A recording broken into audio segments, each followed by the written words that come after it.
Welcome to this week's podcast. And I think this topic is perhaps one of the most important ones, and it's probably the conversation I have the most. I have sent 3 different voice notes to 3 different clients today, all about this exact topic.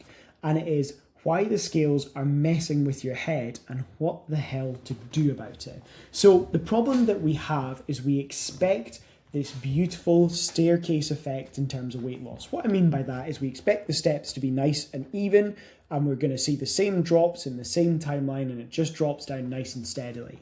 Weight loss, however, is a tricky little bugger, especially when it comes to the scales, because actually it doesn't look like that at all. So an example of this is quite often someone will see a big drop and they'll be really excited, and then they'll get really pissed off after 4 or 5 days where actually they've seen this big drop. So they were here, they've dropped to here, weight's gone up like this, not all the way back up perhaps, but up a good chunk, plateaued a little bit, and then out of nowhere there's a big drop. But before they get to that next big drop, they're so in their own head, they're thinking about stopping, dieting, they're thinking about packing it in, it's not working, they get so wrapped up over this 4 to 5 day period, but they're not looking over their shoulder and thinking, oh, actually, I had a really big drop that week before. Maybe that's what's going on. So that's the first thing that I would say is often when you zoom out, and I see this all the time, like when you look at, when I first dropped a lot of weight, I dropped 20 kilos in 9 months. And I think whatever that averages out, it's like 0.5 kilos or 0.6 kilos. If you actually look at it, it works out almost like bang on that mark. I think it was like 0.6 or something like that. But let's say it's 0.6 kilos, and it averaged out almost that every single week. But when you actually look at the individual weeks and you break it down, even from the months were quite steady, but the weeks were so much more variable. I would have a week where I dropped 0.95 kilos, feeling really good, and then the next week it would be like 0.36 kilos. What's happened there? What have I done wrong? What have I changed? Bloody nothing. Nothing had changed. Nothing had changed at all. The same rate of fat loss has actually occurred as well. That's the thing that gets in people's head. But the same rate of weight loss hadn't necessarily occurred because I was still losing body fat. I was still in a deficit. I was still hitting the same steps religiously. I was still doing the same training as such, like, obviously progressing it, but you're doing the same things over and over and over. So why the hell didn't it drop? Well, the thing is, weight fluctuates for all sorts of reasons. And actually, it can get in our head because we expect it to be this nice, slow, steady drop, but it rarely works out like that. When you zoom out over a month-by-month basis, often the average is spot on where we'd like it to be, but the actual week-to-week fluctuations, the day-to-day fluctuations are really significant. So we have to take a step back. Whether you feel like you deserve the scales to drop the next day or not has no blinking bearing on whether they will.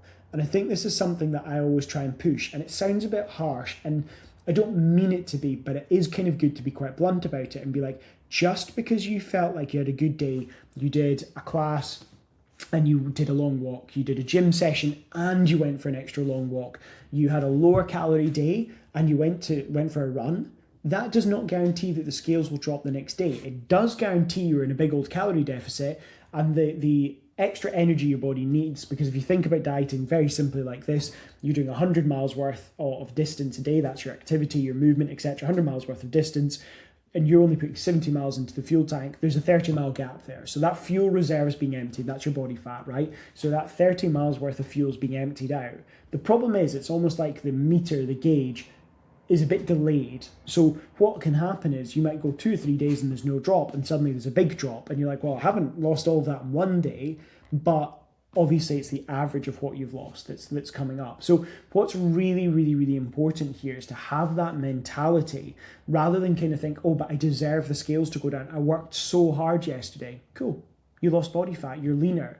Like, it's happened. The fat's still being metabolized. Nothing has changed. But the problem is the scales might have gone up because, well, you might be better hydrated, or you might have more fiber, or you might have not gone to the toilet, or you might have had salty food, or you maybe weighed yourself an hour earlier or an hour later, you maybe had your dinner later, you maybe had your dinner earlier. Like, it could be 1,000,001 factors.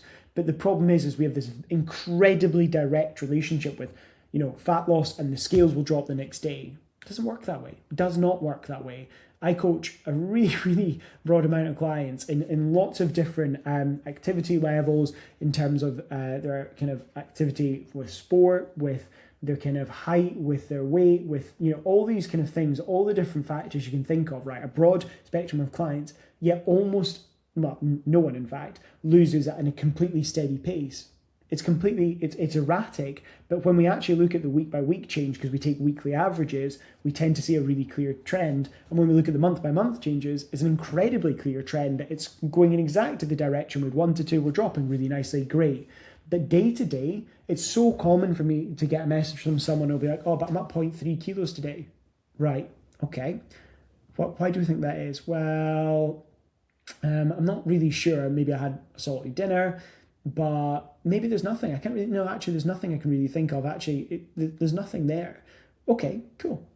Like, there's nothing to change then. Like, there's not, I think it's one of these things where you can kind of feel like, well, I stuck to my calories as normal. I hit my steps, so why didn't it go down? But it doesn't work that way. When we pick it apart, sometimes we can pick out the obvious options. Like I say, in that instance where someone might be like, oh, salty dinner, cool, great. That means we know, and then it's simple, because then you can just be like, well, actually, I can rationalise that. But sometimes you can't rationalise it. Sometimes you simply do not know why your weight is up a little bit. Like, you don't know.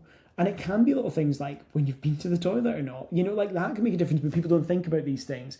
But even if nothing, you cannot figure it out, there's no reason it's gone up 0.3 kilos, the way we respond to it is absolutely critical. And what we want to do is do nothing. Just keep doing what we're doing in the first place. That is so important. That mindset of like, oh, I deserve it to go down, but I had such a good day yesterday. Doesn't work that way. Your body doesn't react in that way. Sometimes you will see that. I've gone out on a long run and seen a really big drop the next day. I've also gone out on a long run and actually seen a spike in weight in the next day. And I'm talking about like 20k run. And you're like, blinking heck, how did my weight go up after doing a 20k run? Like genuinely a 20 kilometer run, which is, you know, not lightning fast runner. So whatever that is, like an hour and 45, something like that, an hour and 40. I don't know. But anyway, the point is that I've done all that bloody activity and my weight's gone up. But that doesn't mean I wasn't in a big old deficit for that day or for that week. It's just a fluctuation.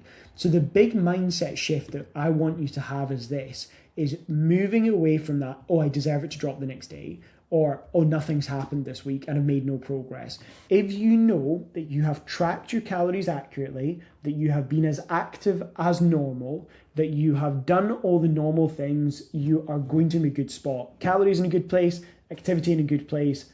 Do not worry about what the scales say, because often as not, you'll get really stressed and 2 days later it'll drop down. And I can think the perfect example of this. So I had a client who went for a wedding dress fitting last Tuesday. I think it was last Tuesday. The week is whizzed by.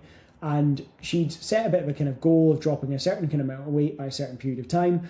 And she'd been doing really well. We'd had 2 weeks of really quite fast weight loss. Then we'd had a week where nothing happened on the scales. In fact, they slightly went up across the week, and she was feeling really frustrated. And I remember saying to her, I was like, we went through the kind of checklist of like, right, how's calorie tracking been? Good.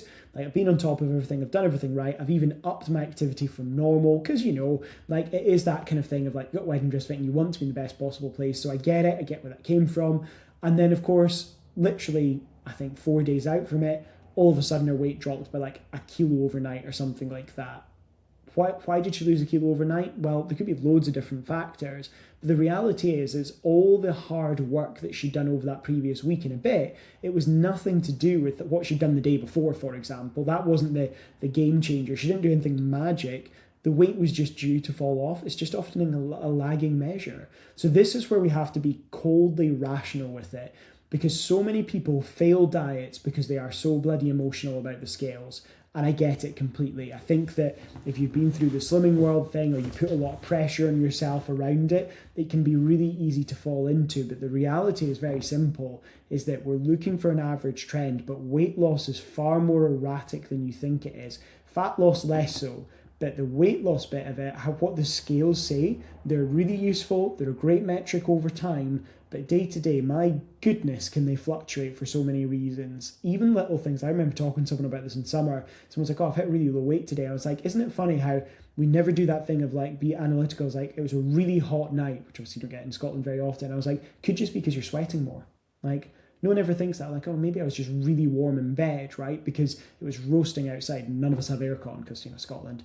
And it could be something like that, but no one's ever like, oh, maybe that's why I had that extra low drop. We always do that thing of like, oh, great. And then when we have a spike, we're like, oh, no. So it's really important. Anyway, that's enough on that topic. If you are struggling with weight loss, if you do want to throw the scales out the window and your relationship with them is tenuous at best, then it might be time to have a little bit of a look at one-to-one coaching. The link for that will be in the show notes. And if you have any suggestions for topics for next week, or you do just want to get in touch and you're interested in coaching, then you can click on that link and book a little bit of a chat.